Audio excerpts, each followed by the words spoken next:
Bonjour et bienvenue dans cette nouvelle vidéo qui va être sur AWS et plus précisément sur le service EC2, EC2 ou bien la création des VM ou bien des machines. Donc dans cette première vidéo, il y aura d'autres vidéos sur AWS. On va se concentrer sur la création de notre VM ou bien de notre serveur qui va être Ubuntu, mais vous pouvez faire la même chose sur Windows et aussi comment se connecter à notre VM depuis SSH. Donc on va utiliser Putty. C'est un outil qui va nous permettre à se connecter. Et aussi, je vais vous donner des commandes utiles afin des commandes utiles afin de travailler sur l'invite commande sur ici Cloud Shell, son interface graphique. Et voilà, donc comme vous voyez ici, je suis sur l'interface d'accueil de AWS. Donc une fois vous créez votre compte, vous vous trouvez sur cette interface-là où il y a les différentes applications et les différents services. Donc là, donc normalement, faites attention ici. Donc là, normalement, vous pouvez ici, par défaut, donc normalement, c'est qui est Virginia, pardon, qui était sélectionnée ici par défaut. Donc vous faites attention pour que si par exemple vous sélectionnez une et vous créez votre instance, donc et là se reconnectez, vous trouvez que c'est là qui est par défaut, donc il se peut que vous croyez que vous n'avez pas d'instance, donc vous devez sélectionner votre zone géographique avant de commencer. Donc là, donc normalement, moi, comme je suis au Maroc, donc j'ai sélectionné Paris. Malheureusement, il n'y a pas une région sur l'Afrique. Voilà, j'ai sélectionné Paris comme si c'est un peu plus proche. Et donc, même si au Maroc, vraiment, j'ai déjà travaillé avec aussi sous les VM de Amazon et travaille très bien. Donc, pour créer une VM, voilà, donc on arrive sur le service ci-dessous. Donc, on clique. Si vous ne le trouvez pas là-dessus, donc vous tapez sur la barre de recherche ici, EC2, il va se retrouver. Donc là, donc normalement, je vais cliquer sur Instance. Et là, donc normalement, vous créez votre instance. Donc là, la première chose qu'on doit citer, c'est le nom. Donc je vais faire par exemple, voilà, AWS par exemple, tirer tutoriel. Voilà, ici donc vous sélectionnez le type de vos VM. Donc là normalement je vais sélectionner pour moi Ubuntu. Et là donc normalement je vais vous expliquer, voilà. Donc là donc normalement sur Ubuntu, donc là il vous dit de choisir ce que vous voulez sur les versions de Ubuntu. Donc là donc normalement c'est mieux.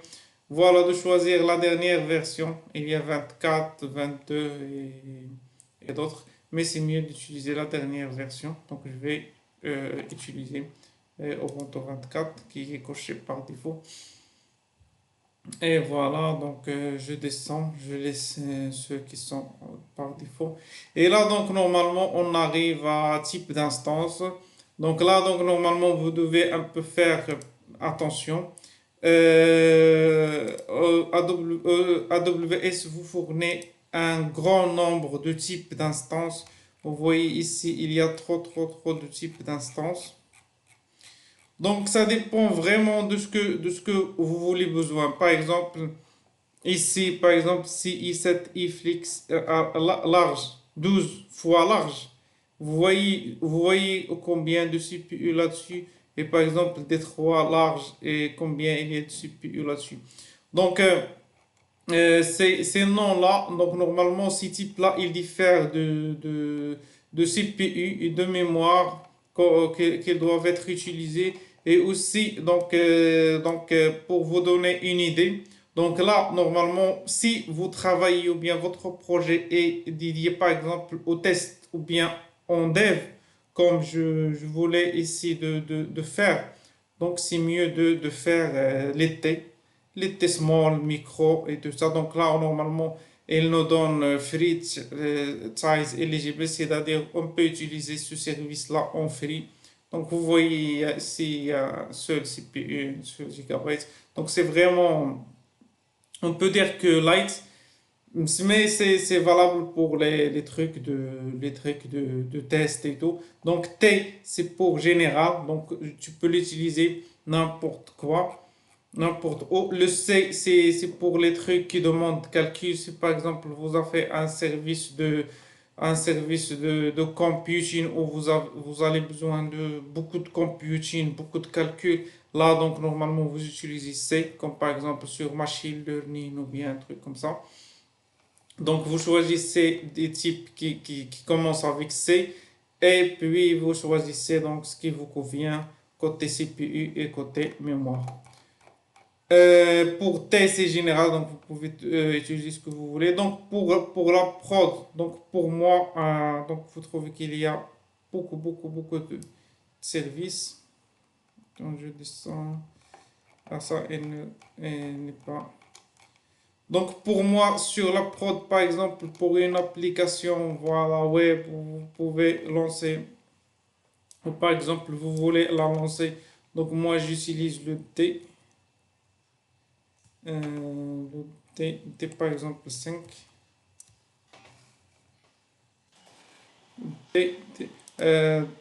Pardon, le M5, pardon, c'est le M5. Voilà, ça c'est M5. Donc c'est ça normalement que j'utilise pour moi sur, par exemple en production. En M5 c'est plus stable. Donc si tu veux quelque chose en production qui est plus stable, donc c'est mieux d'utiliser M5. Bien sûr, il diffère côté facturation, c'est-à-dire les M5, c'est pas comme T2, les T2, surtout T2,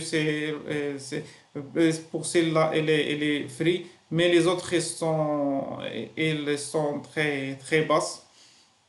Et bien sûr, la facturation, tu factures ce que tu as utilisé. Donc, si par exemple, tu déploies ton code et c'est rare que tu te connectes ou bien tu l'utilises, donc c'est pas la même chose que normalement si tu l'utilises beaucoup. Mais le prix d'un second ou bien d'une seule utilisation, ça diffère, bien sûr. Donc, je vous conseille si vous voulez par exemple, faire de machine learning ou bien quelque chose qui demande de calcul beaucoup ou bien de fortes demandes, vous utilisez ceux qui commencent par C. C et vous choisissez ce que vous voulez là-dessus. C, par exemple, C A C. C'est ceux qui commencent par C, vous choisissez ce que vous voulez côté CPU et côté mémoire. Donc, si vous voulez, par exemple, si vous voulez faire votre application, donc vous choisissez les T côté, si vous faites des tests et sur la dev, donc vous choisissez ceux qui commencent par T. Et si vous voulez le déployer ou bien créer une VM de production, donc vous utilisez le M5. Et donc voilà. Donc là, on arrive sur l'équipeur. L'équipeur, normalement, c'est demandé si on veut se connecter à notre VM. Donc, ils sont required. Donc, on doit créer un nouveau keeper. Donc, pour créer un nouveau keeper, donc il est là, l'équipeur. Donc, je vais ouvrir l'équipeur dans un seul tab et je vais faire par exemple, on l'a nommé quoi? Ça, c'est une façon pour se connecter à notre VM. Donc, ça, qui tirer par exemple, test. Donc, voilà, c'est simple. Et on va faire le create qui perd. Et voilà, donc là, vous voyez que et là, générer un fichier. Donc, ce fichier-là, on doit bien le garder parce on va l'utiliser pour se connecter depuis petit. Donc là, donc normalement, si vous voyez, j'ai oublié de citer. Donc là, donc normalement, quand on a créé notre Keeper, là, donc normalement, vous cochez ces trucs-là. Donc, si vous voulez travailler avec, se connecter en SSH, donc vous cochez cette là. Pour nous, on va utiliser Putty qui est une application pour se connecter à des VM à distance. Donc là, donc normalement, j'ai coché celle-là. Ça dépend de votre cas. Et voilà, donc c'est bon. La chose la plus importante, c'est de garder le fichier qui était téléchargé. Et voilà, donc je retourne sur ici. Donc j'étais là. Donc et là, donc normalement, je vois le Keeper test. Donc je le sélectionne. Et puis donc normalement, là donc normalement, Security Group. Donc c'est quoi Security Group? Security Group, c'est ce que je veux ce que je vais permettre à ma VM. C'est-à-dire, si par exemple je veux construire un serveur web, c'est-à-dire où je vais pointer en HTTPS et en SSH, donc où par exemple, je vais faire un serveur où j'aurai besoin de protocole HTTPS pour faire www. Par exemple, mon site.com. Donc là, donc, normalement, j'aurai besoin de le donner, le protocole HTTPS. Donc, je fais ici. Si je veux que le trafic il s'essache, donc je le laisse ici. Euh, pour nous, je vais cocher ces deux-là. Donc là, donc normalement, il va créer un security group. Le security group, en gros, c'est ce que je vais permettre à ma VM. Donc si je fais rien, c'est-à-dire je sélectionne, je donne pas ça, donc il va pas être accessible. Donc c'est important les security group. Ça dépend de mon cas. Il se peut que j'aurai besoin d'un autre protocole à part SSH ou HTTPS. Donc là, donc normalement, je vais aller ici sur Security Group. Et là, donc normalement, je dois créer un Security Group à part. Donc pour nous, vous voyez ici où il crée un New Security Group, Khalid. Parce que nous, on va être besoin juste de CH, SSH, pardon, et de HTTPS et HTTP. Donc si par exemple vous aurez besoin d'autres protocoles que normalement vous devez les gérer ou bien vous devez les ajouter. Donc là, vous devez créer un security group. Et là, donc normalement, vous voyez, vous ajoutez les rôles que vous voulez et les trafics que vous voulez ajouter. Les rôles, donc là, donc normalement, vous ajoutez par exemple SSH, SMTP, DNS, tout ce que HTTP est là. Donc tout ce que tous les protocoles MSQL pour MySQL, donc voilà, Postgres. Si vous voulez des protocoles qui sont spécifiques, donc vous les ajoutez et vous créez votre nouveau groupe et vous l'associez à votre instance. Et voilà donc là, donc normalement pour le stockage, donc pour nous, on va le laisser comme il est. Si vous voulez ajouter, donc vous ajoutez ici. Donc ici, free tier. Donc nous, normalement, on va faire le free, celui-ci qui est free. Et là, donc normalement, on va cliquer sur Launch Instance. Et on va attendre à ce qu'il termine. Voilà, et là donc normalement c'est bien créé. On peut aller sur instance et j'actualise.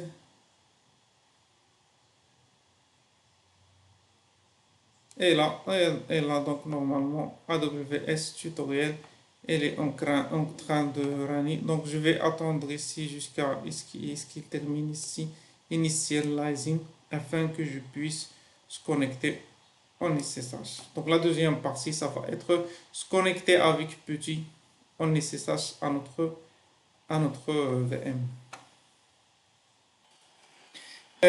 Donc voilà, après d'attendre un petit 5 minutes ou bien 10 maximum, donc on voit ici que notre Notre instance AWS-tutoriel, il est à l'état running.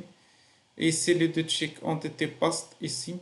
Et donc là, donc on va essayer de se connecter avec Putty. Donc là, donc normalement, je dois copier ici, je dois prendre l'IP public.